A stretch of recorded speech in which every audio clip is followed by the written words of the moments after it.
Скоростной поезд «Ласточка» начнет курсировать по маршруту Назрань-Минеральные воды уже 7 сентября. Время в пути составит 2,5 часа.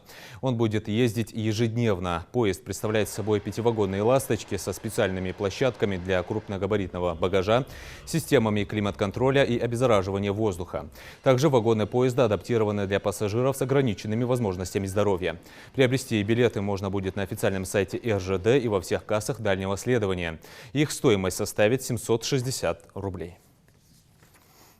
На сегодняшний день, благодаря усилиям руководства республики, непосредственно главы республики Махмуда Римак-Шариповича Климатова, удалось найти общие точки соприкосновения с Северокавказским отделением железной дороги и, согласовав чаяния и, скажем так, ожидания жителей Республики Ингушетия, Северокавказское отделение РЖД пошло нам навстречу. Маршрут очень удобен и логистический, и самое главное, подогнан под именно нужды населения.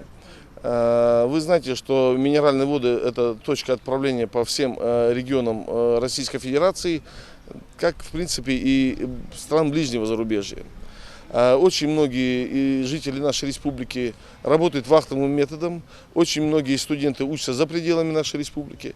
И, конечно же, запуск этого маршрута облегчает логистику для граждан. Самое главное, мы знаем, что обычным автомобильным транспортом, доехав до Минвод, надо пересечь несколько административных границ, что увеличивает время переезда.